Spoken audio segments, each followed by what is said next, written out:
And now when you get a good one, right, you pay for 10 years up front, right? You get NFT.com, you're never going to let that expire, right? Especially not after you hear what I paid for it. Again, cliffhanger. Now, this is a good story. I famously lost in a very public way Crypto.com. I was trying to buy Crypto.com in 2017. If you remember, Monaco had just launched. Monaco I did an ICO. And now Crypto.com is slapped on the side of the Staples Center. It's not even the Staples Center anymore. Creators need to be in control. If YouTube arbitrarily starts to shift their algorithm, we need a voice to be able to say as a community, change it back. NFT.com will operate in that way. Will operate like a DAO where creators are in control. So if you depend on NFT.com for an income because you create a lot of NFTs and you need a royalty enforced, you have the protection, the insurance policy to know that there's a decentralized autonomous organization behind NFT.com. Buying a Genesis key now is like being on the board of directors of Twitter or Facebook or TikTok. You literally are a decision maker. If you want to see more videos and interviews like this from influential people in tech, finance, and sports, subscribe to the channel and make sure you hit the bell to be alerted. And go a step further and join the YouTube and membership area for early releases of videos like this. I'm out of here. Ha! All right, it's your boy Crypto Blood, and welcome to another Kicking It session. Today I've got Jordan Freed. Not fried. I had this conversation with him before we recorded. Jordan Freed, man, I'm so glad to be able to interview you. This is awesome. You told me this chair was the chair you did your first. You built your first startup. In that chair. I was in Budapest, Hungary.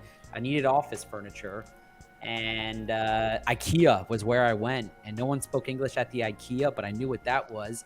And I picked it up and I put it in a taxi cab and I took it to my apartment. I literally built Buffered VPN, my first startup in Budapest, Hungary, in that chair. There you go. There you go. I'm a startup. Lucky chair. I'm a startup. Well, it wasn't lucky for me because I had two failed startups. Well, yeah, they were kind of failures, but I learned a lot from them, man. So it's great to know that. And that was something I was going to actually ask you, like, was this your first startup, this NFT.com thing? Was this your first startup? So evidently not. How many did you have post the first one, the Buffer VPN? Oh man, CB. I'm gonna call you CB because you told me I can call you CB. But no one will remember my failures, or maybe they will. Maybe they will now because I'll talk about some of them. But I tried everything. My story is a pretty simple one, man. I'm a boy from Buffalo, New York, from a really big family. Big. I wanted 10 kids, 3 brothers, 6 sisters. I'm the second oldest. And if it sounds like I can pitch, that's only because my mom made one thing for dinner and we had one TV, and I had to convince all my brothers and sisters to watch what I wanted to watch and eat what I wanted to eat for dinner. So that's where I learned how to sell. From there, I wanted to get out of Buffalo. I think any boy from Buffalo's dream is to get the heck out of Buffalo. It's nothing wrong against Buffalo for those that still live there. So look, real quick, I want to ask you though, because in my startup years, this was like in 2015, 14, 15, 16, I had a company called Warranty Ninja. So we were trying to like streamline the process of registering your products for your warranties or whatever, right? Yeah. There was a incubator up in Buffalo. Do you remember them? 43 North. 43 North. Yeah, they're doing great work. They're doing great out there. Yeah. Yes, 43 North. We were top 10. We ended up getting top 10, but we didn't make the cut. Or top 100 or whatever. It was like top 20 or something like that. That's amazing. You should be really proud of that. Congrats on that. Buffalo is a hard place to start a company. I know that Buffalo wants to attract entrepreneurs, which is why they run but it's a limited talent pool, right? I don't know for anyone watching this on YouTube, you can kind of see. It looks like Miami to me. It's not Miami. I'm gonna adjust the camera a little bit so you can see because there's palm trees. It's actually Puerto Rico. Okay. I live in Puerto Rico, and believe it or not, you call someone and you say, "Hey, you want to move to Puerto Rico?" The answer is often yes. Actually, I had a guy in my office today. We're talking about him moving from New York to Puerto Rico, and no one balks at that. Weather's beautiful here, and you got a lot more space. So that's not the case for Buffalo, man. Try to move an engineer, try to move a software developer from San Francisco to Buffalo. They're gonna look at you like you're crazy. So you gotta. I had to think long and hard, bro. When we got to the point where it was like the finalists of startups, I'm like, damn, I'm not gonna move my family there. Like I'm in Detroit, so it's not like it's Oh man, that's It wouldn't be Buffalo. a big. That's It wouldn't Buffalo be a. just a bit further west, man. Yeah, it wouldn't be that big of a difference, but it is further northeast. You know what I mean? So I know. It's a I'm quick like, drive to Canada. I've been to Detroit many times. Yeah, yeah. So that's interesting, man. So a little bit about yourself. So how did you get into crypto space though? What's that journey look like for I was you? sitting in that chair in Budapest running a software company called Buffered VPN. I'm not kidding. I'm gonna find the name of that chair on the IKEA website. That's a great chair. It's like it was a comfy chair. I might turn this into an NFT on your platform. Exactly. And I was running a VPN company. And while running this VPN company, some of our users, a VPN is a virtual private network. If you're listening to this, you're like, what's a VPN? If you're a gamer, you probably know what a VPN is. If you've ever been out of the United States, you probably know what a VPN is, which is it's a way for you to bypass geographic restrictions and unblock block websites. When you're in Budapest, you have a Hungarian IP address. When you're in London, you have an English IP address. If you're in Canada, you got a Canadian IP address. A lot of web apps or services are blocked outside the US. So a VPN is a great way for you to bypass geographic restrictions. Ours was called Buffered VPN, and our users started emailing us to say, hey, can you take this thing called Bitcoin as a payment method? So we were one of the first consumer software businesses in 2013 to start taking Bitcoin as a payment method. That's how I got into the space.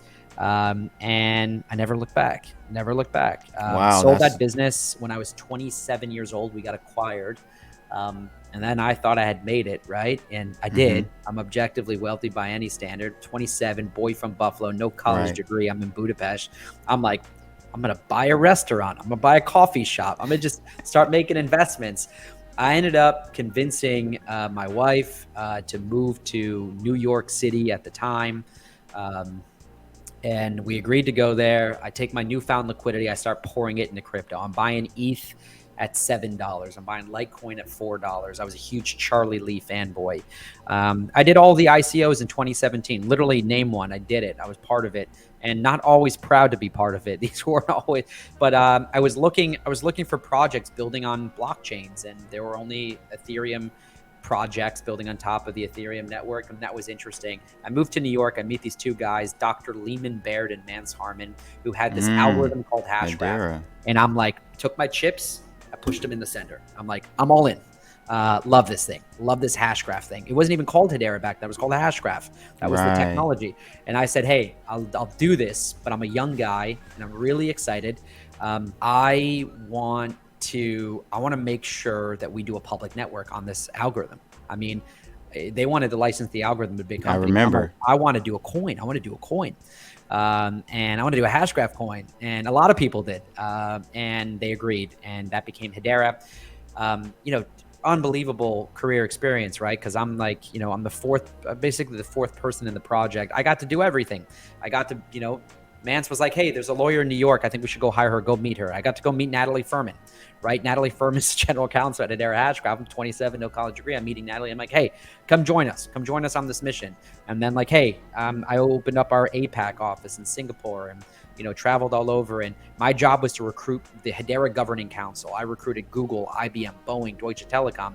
Again, oh, wow. You're behind all of that. That's awesome. Yeah, unbelievable, man. I got to meet Thomas Kurian, the CEO of Google Cloud, and sit there in a room with him and pitch him on why he should join the Hedera Governing Council. Those decisions go all the way to the top. So, to get to do that, to have that experience, Hedera doesn't get enough credit. Shout out to H barbarians out there. All my followers know, and they can validate this in the comments. That is one of my biggest holdings, and I talk about Hedera Hashgraph, the EOS.io list of blockchains as well, but Hedera Hashgraph is up there. H-bar, love it, been loving it since it came out.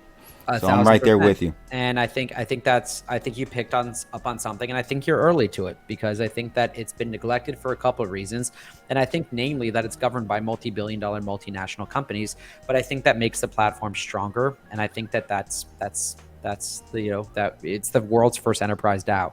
So I did that for 4 years, man. And then that kind of led me to where I am now, which is Puerto Rico and NFT.com. NFT.com.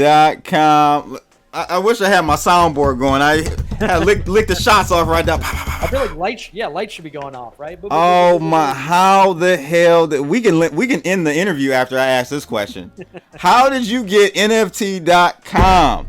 Yeah, unreal And how story. much did you pay for? No, I'm just Yeah, playing.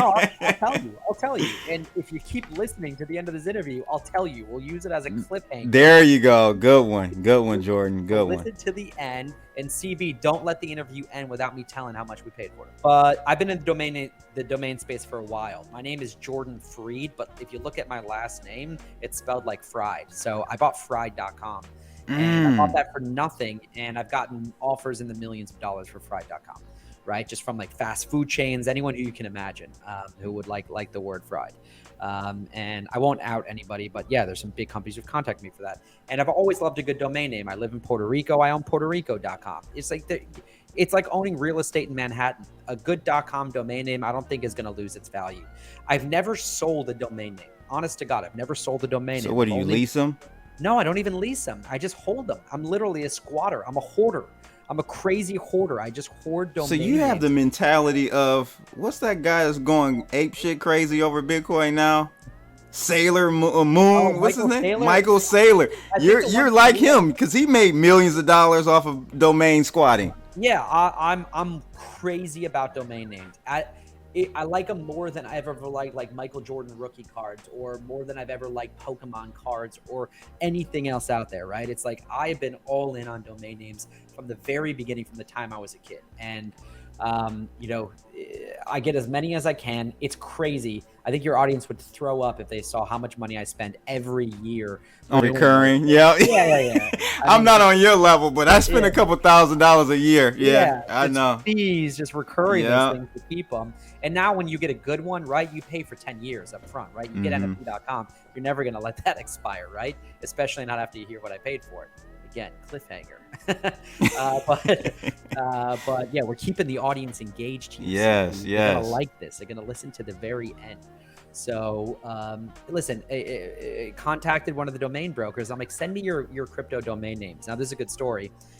I famously lost in a very public way crypto.com. I was trying to buy crypto.com in 2017. If you remember, Monaco had just launched. Monaco, I did an ICO. And I didn't participate in the Monaco ICO, but I knew the guys. I met the guys at a conference, read the white paper, and I'm like, actually, I was going to pass. I didn't like the brand. I didn't like the go-to-markets, whatever. And on Twitter, I see that there's this guy, Matt Blaze, and Matt Blaze owns crypto.com, and crypto means cryptography. Right. Cryptography is a study, an academic study. Yep. And he is a cryptographer, and he owns crypto.com. I contact him, I make him an offer, doesn't reply. I contact him, make him another offer, and I'm blowing this guy up. I mean, I'll send you a screenshot of the email thread. Probably sent this guy 15 to 20 emails. No reply, no reply. I finally just go to Twitter and I tweet at him. I'm like, hey, sell me the domain name. I'm sending you offers, and I'm offering good money. I'm offering over $1 million to buy this domain name. And he's not responding. Finally, he responds to me on Twitter, and he says, in like a pretty mean way, you can go see it in 2017. He goes like, stop contacting me. The domain's not for sale. And I lose it. Turns out I just didn't offer enough money, because he sold it like right after that to the Monaco team. They probably offered him, I don't know what the terms were, but they definitely paid cash and tokens or something and gave him something. And now crypto.com is slapped on the side of the Staples Center. It's not even the Staples Center anymore. I've watched that whole team and company transform into what it is today, because I was actually an early influencer for them. So when they came out, like, I got a Monaco card, it's a crypto.com card, but I knew them as Monaco. The logo is still the Monaco tiger or whatever that is, right? Yeah. So yeah, that's crazy, man. Michael Saylor actually sold voice.com for $30 million to the B1 group. Yeah, I didn't know that Michael Saylor was a domain guy. Oh, he's just like you. Okay. He's just like you. I had no idea. Thanks for telling me that. I'm gonna go dive into his domain name. And by the way, they way overpaid. So when you hear what I did pay for NFT.com, stay to the end. I gotta have this guy on more often. He's a cliffhanger genius right here. You gotta keep the audience engaged. This is gonna be your highest engagement, or people are just gonna skip ahead to the very. They'll probably just skip ahead. They're not gonna listen to any of this and just skip ahead and hear that.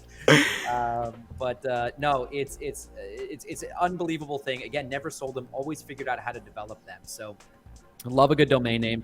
This Well, I one, gotta talk to you. I got a whole bunch that I'm sitting on that you may be interested in, but we gotta go through this NFT.com. This to me, by far, and I'm not just saying this because I'm, you guys got me promoting this, but this is by far, so far, I should say, the best utility of an NFT that I've seen that's gonna really change the game. Like, this is like Reddit on steroids to me, right? I think that that's what we're trying to get. So if that's what you're taking out of it, I love it. I think that if you look at the landscape of NFTs right now, one, how we're using NFTs in 2022 is not how we're going to be using NFTs in 2025 Nope. and 2030 and beyond, right? It's going to be entirely different. We, I believe, are the first instance that I have seen of quite literally our Genesis key. We'll talk about that in a second, but we're literally using NFT.com/CryptoBlood or /CB. We're using that as your login ID. No more username and password. If you have the token in your wallet, you can log in to NFT.com /that profile.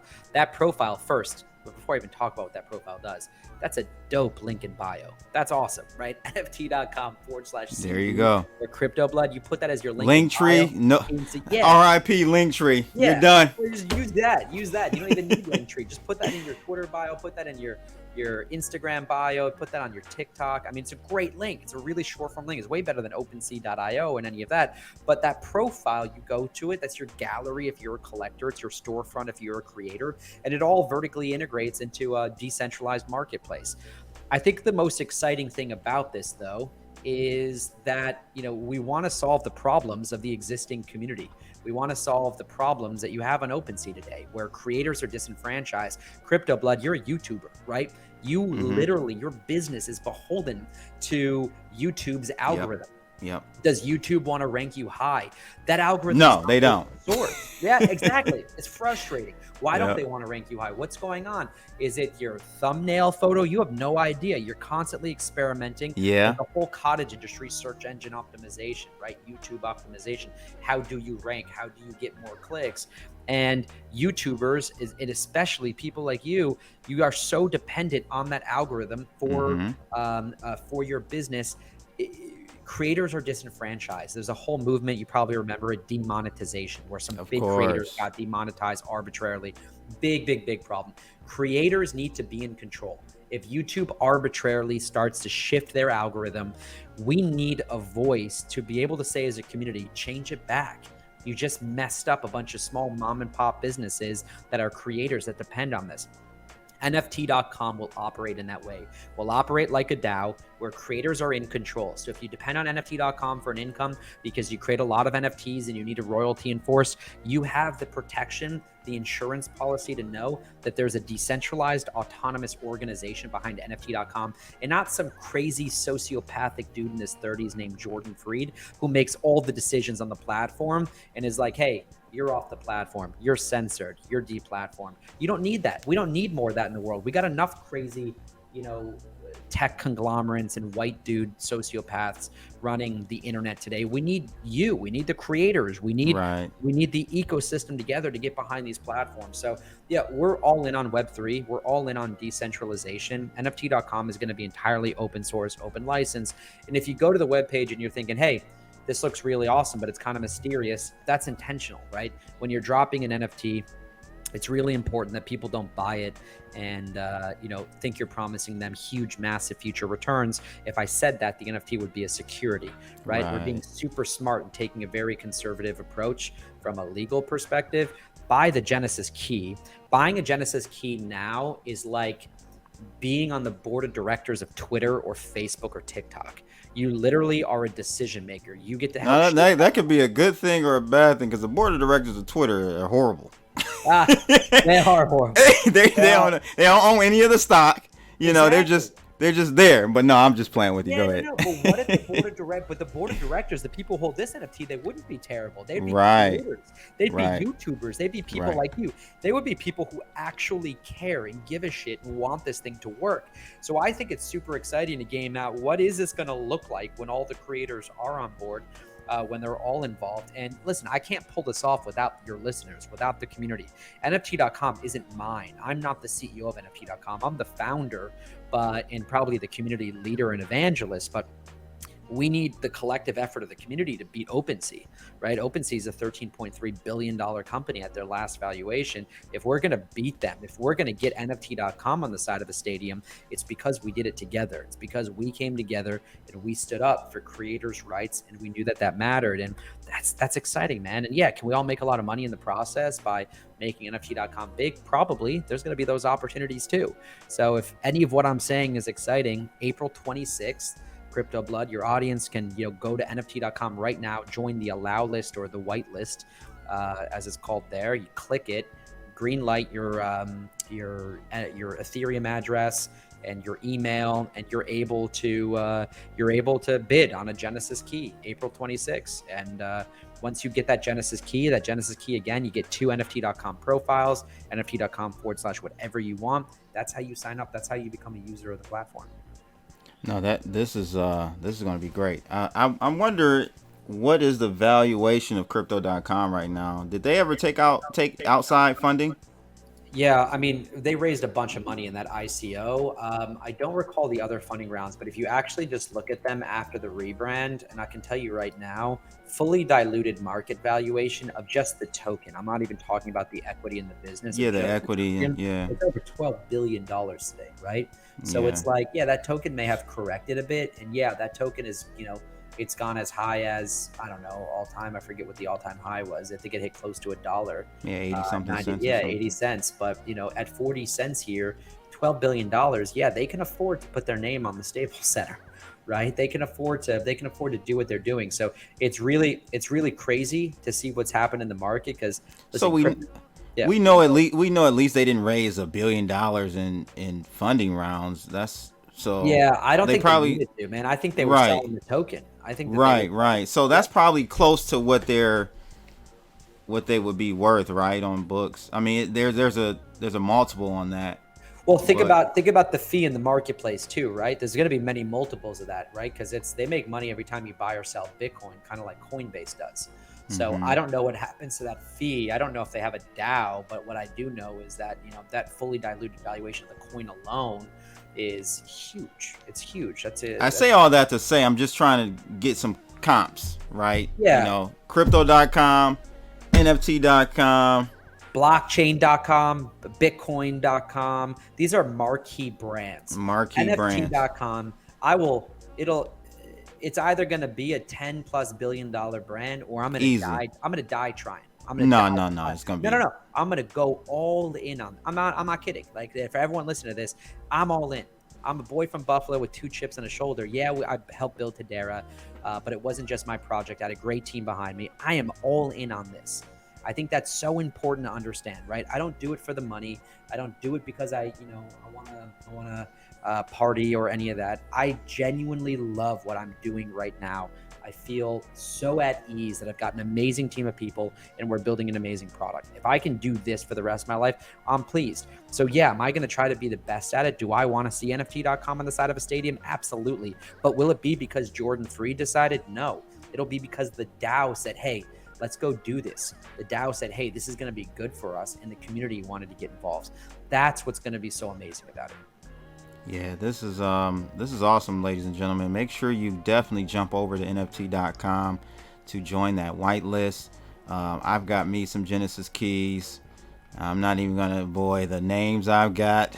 I can't tell you at the end of this video, because then you guys go take it. But definitely keep those to yourself for now. Yeah, but hey, before we wrap up, should we stop teasing them? Should we tell them what we paid for this? I'm gonna tell everybody. Yeah, let's go ahead and tell them. What'd you pay? What did we pay? What did we pay, Jordan? What did we pay? The first time I spoke about NFTs, it was 2018. I got invited to a conference, talked about NFTs. There were 10 people in the room. It was one of those breakout rooms. No one showed up. No one cared, right? So 2018, no one cared. 2019, no one cared. In 2020, a domain broker, I said, send me your latest blockchain domain names, as I do over and over. And he sent them to me, right? Blockchainapps.com or blockchainsolutions.com or whatever they all are. And I'm like, send me your shorter ones. Send me like your 3-letter domain names. And he sends them to me. And I'm like, hey, this one, NFT.com, how much do you want for that one? He goes, oh, 3-letter domain name. Give me any names of price. And we start negotiating back and forth. And I start to realize, I'm like, whoa, this guy knows what blockchain is, but he knew what Bitcoin was, but like he really didn't appreciate NFTs as a technology. And I ended up saying $2 million. I'll give you $2 million for it. So, voice.com as a comp, voice.com sold for $30 million. Okay. To Michael Saylor. Michael Saylor sold it to Michael them. Saylor sold it. Michael Saylor sold it. It was, I think, reportedly the largest domain transaction of all time, or at least one of them. I think at the time it was the largest domain transaction ever for just a domain name. And B1 F that whole situation up. Oh man, it's not. I think they had $150 million set aside to build it, and they blew $30 million on a domain name. That's just a bad management decision, period. I would never make that decision. This is $2 million for what I think is easily a multi-billion-dollar brand, and I'm going to build it to a multi-billion-dollar brand. Well, you startup life. If VCs give startups too much money, they blow the resources. They find a way to spend it. You got to give them just enough runway to get the job done. We got a saying at NFT.com, no VCs allowed. We have no VCs allowed. That's we don't great. have VC money. No VCs allowed. I don't want A16Z. I don't want Sequoia. I don't want Excel. We're anti-VC. We are a platform. We're a Web3 platform there. And you're right. Listen, my first business, Bootstrap, started buffered VPN with $5,000. Didn't need outside money. It's about hard work, good work ethic, and getting product market fit as soon as you can. Right. So you know that. You're in the game. Yep. You're trying to do your own stuff. So that's what we're up to. Hopefully people listening are down with the story and like it a lot.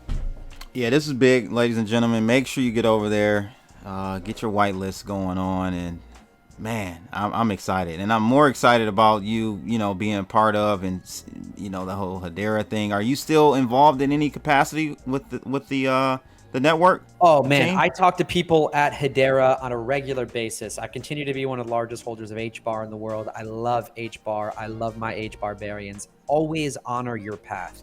I love Buffalo. I still go back to watch Bill's Mafia and still go back to eat some chicken wings. I still talk to people from Hedera on a regular basis. Mance and Lehman are lifelong friends. I have so much respect for that team and the community and everything we've done. And I wouldn't have left unless I knew that the people there were smarter than me and they were in capable hands. So that, Hedera is going to be around for 10, 20, 30, 40, 50, 100 plus years. That organization is not going anywhere. So yeah, I'm super, super, super bullish on what they're working on. Yeah, I mean, I know this is off topic, but one of the reasons why, just from a very high level standpoint, why I was like, oh, I like Hedera, because it wasn't a blockchain. Yeah. I said, let me de-risk myself a little bit. Everyone's going the blockchain route.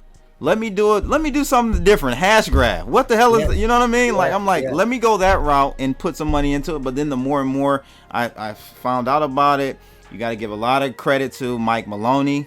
Yeah, he put you guys on. He put you guys on the map. Hey, shout out to Mike. He's in Puerto Rico. He is in Puerto Rico. You, Mike, Brock, man, a lot of you guys. I was just with Brock at his NFT art gallery in Old San Juan. It's just down the street that way. So okay. We're all neighbors. It's such a small community, man. We got to get you down here. Yeah, I got to come down, bro. Jay Dilla's family's down there. We're going to do an NFT with them, and they're down there. So we were going to come see them. But well, again, Jordan Freed, it has been a pleasure. Appreciate you coming on. Any last words for the audience? Last words for the audience. Listen, I think the idea I'd leave your audience with is challenge the status quo. The internet that we use today has us in very abusive relationships with the platforms that we use.